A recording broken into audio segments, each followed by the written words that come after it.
Hello, this is Mrs. Salisbury. What I'm going to do this video, my last logs video, is to mix up all the different types of equations and talk about some problem solving strategies. Because what I found is that a lot of students, when you give them a group of equations that are similar, they can do it, but when you start mixing it up, then suddenly they freeze up and they don't know what to do.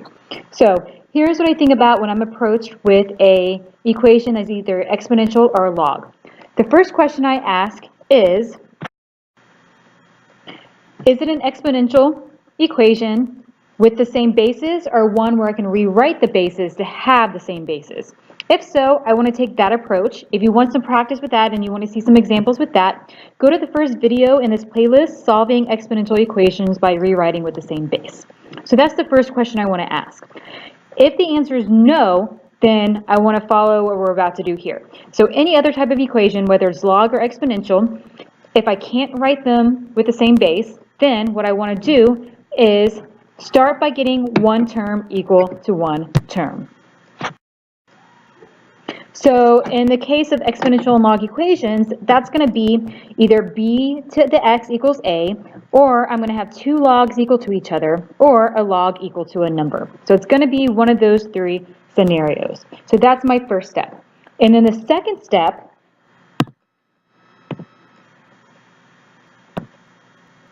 is to take the inverse operations.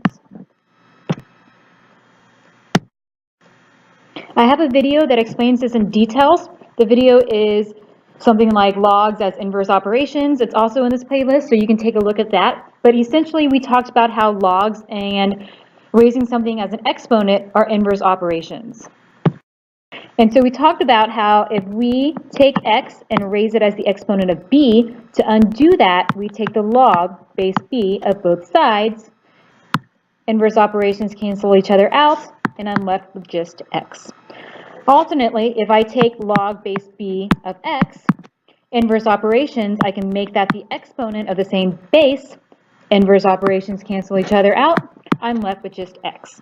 So really, for these types of equations, no matter what form they're in, there's two steps. One term equals one term, and then take the inverse operations. So let's go through a couple examples.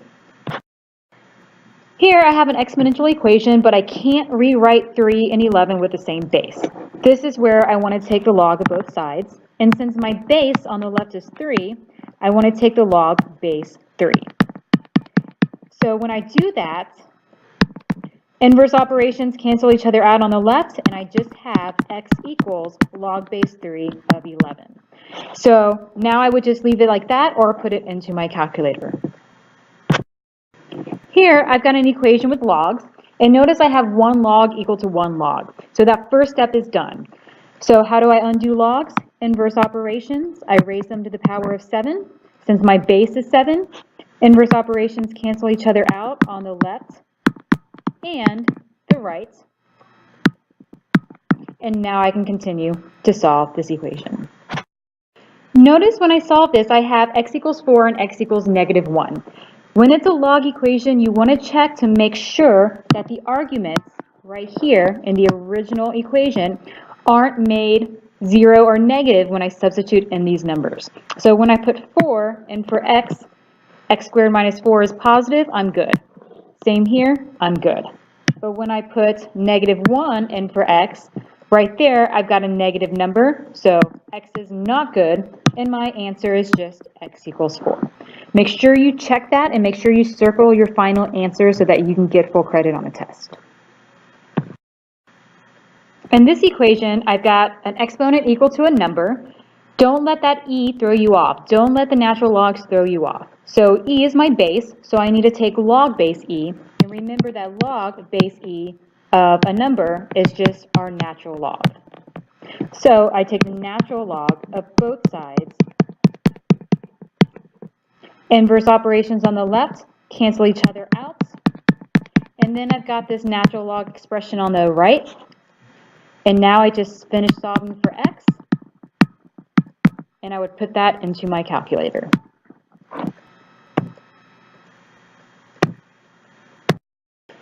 For this example, I've got a log equation, but notice I've got two terms on the left. I need to use my properties right here to get these two logs into 1.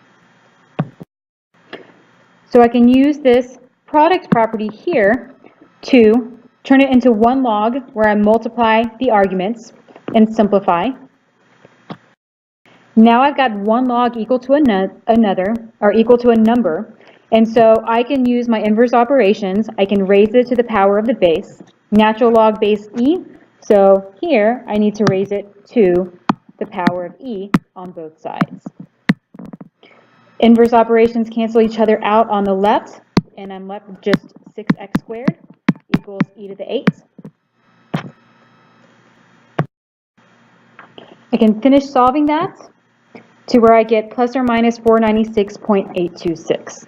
So I need to make sure that neither one of those numbers make my arguments negative. So my arguments, if I go to the top, my arguments are 3x and 2x. So if my positive number should be just fine.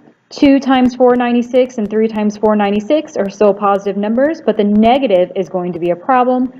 So I need to just have x equals the positive.